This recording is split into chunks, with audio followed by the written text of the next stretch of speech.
6:45. This is the Sri Lanka Broadcasting Corporation.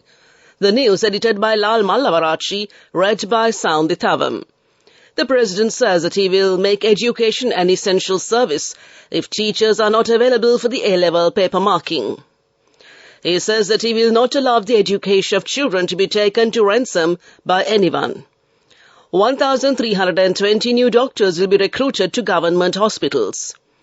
Political party leaders will convene a meeting in Parliament today. The local government election, which was fixed for April 25th, has been further postponed. The government plans to spend 206 billion rupees per annum in welfare expenditure. In news overseas, residents flee capital Khartoum as fighting continues in Sudan. And in sports, Bangladesh named their 16-member squad, the women, for the tour of Sri Lanka this month.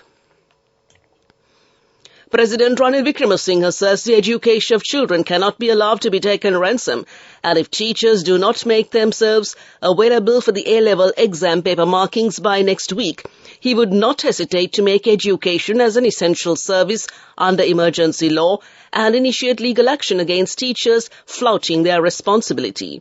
The President instructed the education authorities to submit a specific program including alternative proposals and solutions before the end of this week regarding the evaluation of the A-level answer scripts. He said all the teachers responsible for marking exam papers last year must be available for paper markings this year, failing which they can be prosecuted. By next week, he would tell the AG to be ready with the emergency regulations. President Ranil Wickremesinghe mentioned this while joining the discussion held at the Presidential Secretariat yesterday to review the progress of the special budget proposals implemented in the year 2023 by the Ministries of Education and Higher Education, Labour and Foreign Employment. He told the Education Ministry authorities that he will not allow the education of children to be taken ransom by anyone and demanded that the teachers come back to paper marking immediately. During the meeting, the President advised officials to create a program that would enable at least 4 students per year, based on their exceptional performance in the GC Advanced Level Examination, to pursue graduate courses in foreign universities such as Oxford, Cambridge and Harvard. The President also stressed the importance of annually increasing the number of students who could benefit from such an opportunity. 1,320 new doctors will be recruited to government hospitals. The Minister of Health, Kele Rambakwala, says that they will be given appointments on the 25th of this month and sent to fill the vacancies available in hospitals island-wide. With this batch of doctors, the number of doctors serving in state hospitals will exceed 200,000. The Minister further said that the numbers of students annually admitted to medical faculties in the country will be increased up to 5,000 students. The leaders of all political parties are scheduled to convene a meeting in Parliament at 11 a.m. today under the patronage of Speaker Mahinda Yapa Abeyewardene. Accordingly, all party leaders have been reportedly informed to attend the meeting, as it will be the first meeting after the Sinhala and Tamil New Year. They will discuss the future activities of Parliament at this meeting. Meanwhile, the first parliamentary session after the festive season is due to take place shortly after the party leaders' meeting on the 25th of April. The auspicious time of planting of saplings was at 6:38 a.m. today. This news broadcast comes to you from the Sri Lanka Broadcasting Corporation. The local government election, which is fixed for April 25th, 2023, has been further postponed through a Gazette notification issued by the district returning officers of the respective districts. The Gazette notification issued by the respective district returning officers said that it is not possible to hold the local government polls on April 25th, as the Treasury is yet to release the required funds for the polls. State Minister Janaka Vakkumbara says that obtaining of views and proposals to the Delimitation Committee will end on the 27th of this month. The interim report of the committee, which was directed to the Prime Minister, has been provided to the 341 local government bodies in the island. The Minister of Trade, Nalin Fernando, says that milk powder importers have expressed their agreement to a further reduction of prices of milk powder during a discussion held recently. The relevant associations had taken steps to reduce the prices of imported milk powder with effect from April 1st, and accordingly the price of a 1 kilogram packet of imported milk powder was reduced by 200 rupees, while the price of a 400-gram packet of milk powder was reduced by 80 rupees. However, the minister emphasized that according to the agreement reached during recent negotiations, the milk powder importers had stated that they will notify on how the price of milk powder will be reduced within the next 2 days. That concludes local news. The main news story is brought to you by Siddhalepa Vedamahatmya. The government plans to spend a sum of 206 billion rupees per annum in welfare expenditure starting from this July under a new program prepared in line with the Welfare Benefits Board Act to assist the poor and vulnerable who are truly in need of assistance. Around 3.1 million low-income families are expected to receive welfare benefits under this program. Multilateral agencies such as the World Bank and the Asian Development Bank have come on board on providing funding for this program. The minister said that this would be the largest expenditure on social welfare in post-independent Sri Lanka and came to you in the main news story. The main news story was brought to you by Siddhalepa Vedamahatmya. On to Watchlight, the Meteorology Department has issued extreme heat weather advisories, particularly for Kilinochchi, Vavuniya, Mullaitivu, Mana, Anuradhapura, Kurunegala, Monaragala and the Hambantota districts. According to the heat index issued by the department, Kilinochchi, Mana, Mullaitivu, Vavuniya, Anuradhapura, Kurunegala, Monaragala and Hambantota would be affected by hot weather conditions. People may suffer heat cramps, exhaustion and continuing activity in the heat or sun could lead to heat stroke. The Met Department also advised the public to remain hydrated and take breaks in the shade as often as possible at job sites. They also advised on checking on the elderly and the sick who are indoors and not leaving children unattended, and that came to you in Watchlight. Moving now on to a bulletin of world news making headlines this morning. Residents flee capital Khartoum as fighting continues in Sudan. Teenagers charged with murder over shootings in Alabama. The UN says India will have more people than China by mid this year. Thousands of civilians have fled Sudan's capital and foreign nations are trying to evacuate their citizens amid a fifth day of fierce fighting. Witnesses reported people leaving Khartoum in cars and on foot on Wednesday morning as gunfire and deafening explosions rocked the city. Meanwhile, officials in Japan and Tanzania say they are considering missions to evacuate their citizens. The exodus follows Tuesday's collapsed ceasefire between the warring factions. 2 teenage boys have been charged with murder after the shooting at a 16th birthday party in Alabama that killed 4 and injured 32 over the weekend. Brothers T-Rake McCullough, 17, and Travis McCullough, 16, were arrested on Tuesday night, the police said. Authorities said the suspects are each being charged with 4 counts of reckless murder and that more charges are expected. A prosecutor said the suspects would be charged as adults. India is set to overtake China to become the most populous country in the world by the middle of this year, data released by the United Nations shows. India's population is expected to reach 1.4286 billion. That's 2.9 million more than its neighbour, or 1.4257 billion. The Asian nations have accounted for more than a third of the global population for over 70 years.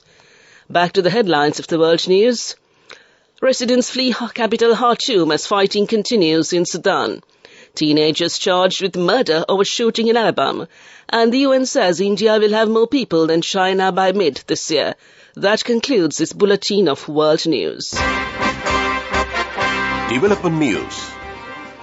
The Transport Minister Bandula Gunawardena said the National Transport Commission has taken steps towards digitalizing by introducing GPS bus tracking systems for more than 1,500 buses operating in the country for easy monitoring. After launching the event, the minister said the NTC will be equipped with this facility to monitor all the buses in the country around the clock. The digitization of the system will help the NTC monitor the exact location of the bus, the accurate driving speed of the bus will be inspected, and ensure that the relevant technical standards are maintained by the bus, and any traffic violations or even spot the locations in the event of accidents. He said to operate a unit has been established within the NTC for real-time surveillance. And that came to you in development news, and taking a look at sports news. Bangladesh has named their 16-member women's squad for the white ball tour of Sri Lanka in April and May. The squad will be led by Nigar Sultana Jyoti and will arrive in Sri Lanka on the 25th of April. They will start off the tour with a 3-match ODI series set to be played between April 29th and May 4th at the Pisara Oval in Colombo. The matches will be part of the ICC Women's Championship. The 3 T20Is will be played on May 9th, 11th and 12th at the SSC ground in Colombo. That's sports news. We take a look at business news next. Go ekak thiyana youth eකට life එකේ change එකට නියමෙට set වෙන්න ඇස් වහගෙන දැකපු හීන හැබැයි කරන්න youth එකට නියමෙට set වෙන්න friendship එක මෙන්න. The all new NSB Ithru Mithru account, NSB IAM, a plan for your dream. Business news sponsored by National Savings Bank, the safest place for your money. The State Minister for Finance, Ranjit Siamlapitya, has said Sri Lanka's custom revenues are below the target set for the first quarter of 2023 amid continued import controls. The Treasury has set a target of 270 billion rupees in import duties for the first quarter, but actual revenues were 12% lower, he had said. The stronger rupee, which has reduced prices and raised confidence in the current economic program, had also contributed to lower revenues, and came to you in business news. Business news sponsored by National Savings Bank, the safest place for your money. Go ekak thiyana youth එකට life එකේ change එකට නියමෙට set වෙන්න ඇස් වහගෙන දැකපු හීන හැබැයි කරන්න youth එකට නියමෙට set වෙන්න friendship එක මෙන්න. The all new NSB Ithru Mithru account, NSB IAM, a plan for your dream. Economic news, courtesy of... For the 5th consecutive year, LOLC is awarded People's Financial Services Brand of the Year at the 2022 Slim Kantar People's Awards. As the People's Financial Services Brand of the Year, LOLC continues to place the customer first. And this has won the hearts, minds and trust of Sri Lankans, with yet another prestigious award as proof of this lasting commitment. LOLC. Imagine the possibilities. The Sri Lanka Tourism Development Authority says tourist arrivals reached 400,000 this year. As of this week, the tourism sector has achieved 27% of its target set for the year accordingly. An ambitious target of 1.5 million tourist arrivals for 2023 was set, with projected revenue in the excess of $4 billion. This includes an average $400 spent by tourists per day. As the world slowly recovers from the COVID-19 pandemic, tourism is gradually resuming in many countries. Sri Lanka is one such country that has been working hard to attract tourists back to its shores. From January to mid-April 2023, Sri Lanka saw a significant increase in tourist arrivals compared to the same period last year. That's economic news. LOLC Finance is taking the power of innovation to the next level, winning 5 golds at the Technovation Awards 2022, leading the digital revolution with cutting-edge interbanking digital payments. LOLC Finance claims the overall gold award, whilst also claiming an extraordinary victory in digital banking. Weather report. The Met Department says showers or thundershowers will occur at several places in the western, Sabragama, central, northwestern and north-central provinces and in the Galle and Martara districts during the afternoon or night. To conclude this bulletin of news, a recap of the headlines. The President says that he will make education an essential service if teachers are not available for the A-level paper marking. He says that he will not allow the education of children to be taken ransom by anyone. 1,320 new doctors will be recruited to government hospitals. Political party leaders will convene a meeting in Parliament today. The local government election, which is fixed for April 25th, has been further postponed. The government plans to spend 206 billion rupees per annum in welfare expenditure. Residents flee capital Khartoum as fighting continues in Sudan. And Bangladesh named their 16-member women's squad for the tour of Sri Lanka this month. That concludes this morning's news broadcast.